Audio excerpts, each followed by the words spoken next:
புத்தாண்டை முன்னிட்டு கடற்கரை பகுதியில் செய்யப்பட்டிருக்கக்கூடிய கட்டுப்பாடுகள் மற்றும் பாதுகாப்பு பணிகள் குறித்து மயிலாப்பூர் துணை ஆணையர் ஹரிஹரன் ஆய்வு செய்த நிலையில் கள தகவலோடு இணைகிறார் நம்முடைய செய்தியாளர் செந்தில் ராஜா விவரம் என்னென்ன கட்டுப்பாடுகள் பொதுமக்களுக்கு விதிக்கப்பட்டிருக்கு, காவல்துறை என்னென்ன ஏற்பாடுகளை செஞ்சிருக்காங்க?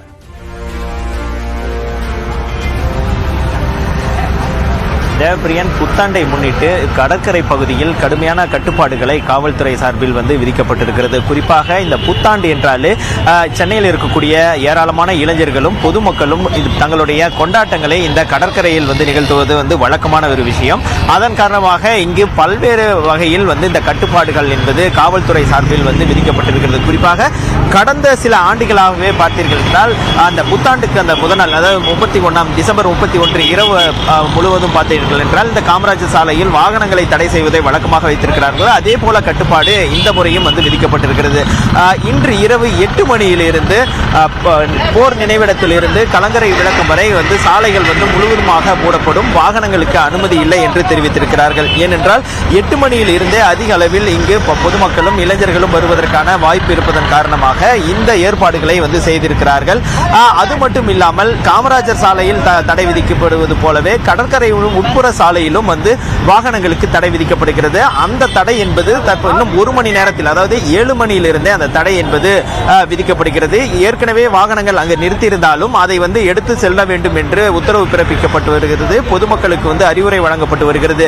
அதே போல காமராஜர் சாலையும் அந்த கடற்கரை சாலையும் இணைக்கக்கூடிய வழிகள் அனைத்தையும் தற்காலிக தடுப்புகள் மூலமாக காவல்துறையினர் அடைத்து வருகிறார்கள். இந்த பகுதியில் கிட்டத்தட்ட லட்சக்கணக்கான மக்கள் கூடுவதற்கு வாய்ப்பு இருப்பதன் காரணமாக கடற்கரை சாலை முழுவதும் பார்த்தீர்கள் என்றால் பல்வேறு இடங்களில் வாட்ச் டவர்கள் அமைக்கிறார்கள். உயரமான இடத்தில் இருந்து காவலர்கள் அந்த பணிகளை கவனிப்பு வகையில் அந்த பணிகளை மேற்கொள்வதற்காகவும் கண்காணிப்பதற்காகவும் வாட்ச் டவர்ஸ் அமைத்து வருகிறார்கள்.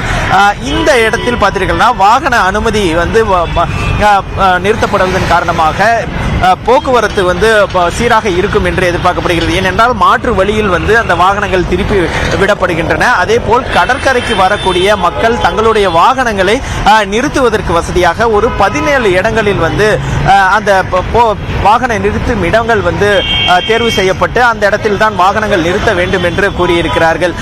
இது மட்டும் இல்லாமல் கண்காணிப்பு பல்வேறு வகையில் குழுக்கள் அமைக்கப்பட்டிருக்கின்றன. குறிப்பாக பார்த்தீர்கள் என்றால் அந்த கொண்டாட்டங்கள் அதிக அளவில் செல்லும் பொழுது இளைஞர்கள் அந்த பைக் ரேஸ் செல்வதற்கான வாய்ப்புகள் இருக்கிறது. அது பல முறை அதை நாம் பார்த்திருக்கிறோம். அதை தடுக்கும் விதமாக 30 இருசக்கர வாகன குழுக்கள் அமைக்கப்பட்டிருக்கிறது.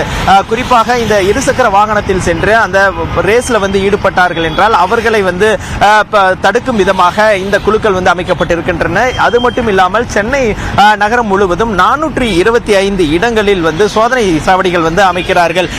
எந்த விபத்தும் அசம்பாவிதங்களும் நடைபெற்ற கூடாது என்பதற்காக அந்த ஏற்பாடுகள் செய்யப்பட்டிருக்கின்றன. இது மட்டும் இந்த கடற்கரை சாலையில் வாகனங்கள் நிறுத்தப்படுவதன் காரணமாக முக்கிய, அதாவது விபத்து போன்ற அசம்பாவிதங்கள் நடைபெற்றால் அதற்கு ஆம்புலன்ஸ் மூலமாக அழைத்து செல்வதற்கு தனி வழி ஏற்பாடு செய்யப்படுகிறது. ஏனென்றால் கலங்கரை விளக்கத்திலிருந்து போர் நினைவிடம் வரைக்கும் முழுமையாக இன்று இரவு 8 மணியிலிருந்து நாளை காலை 6 மணி வரைக்கும் அந்த போக்குவரத்து தடை என்பது நீடிக்க இருக்கிறது. இந்த சமயத்தில் இந்த பகுதியில் கொண்டாட்டத்தின் போது அசம்பாவிதங்கள் ஏதேதும் நடைபெற்றால் அந்த இடத்தில் இருந்து அழைத்து செல்வதற்காக ஆம்புலன்ஸுக்கு மட்டும் தனி வழிகள் அமைக்கப்படுகிறது. அதே போல ஒலிபெருக்கின் மூலமாகவும் பொதுமக்களுக்கும் இளைஞர்களுக்கும் வழங்குவதற்காக, அதாவது அறிவுரை வழங்குவதற்காக ஒலிபெருக்கி மூலமாகவும் காவல்துறையினர் எச்சரிக்கை விடுத்து வருகிறார்கள். தேவப்பிரியன், உங்களுடைய விரிவான தகவலுக்கு நன்றி செந்தில் ராஜா.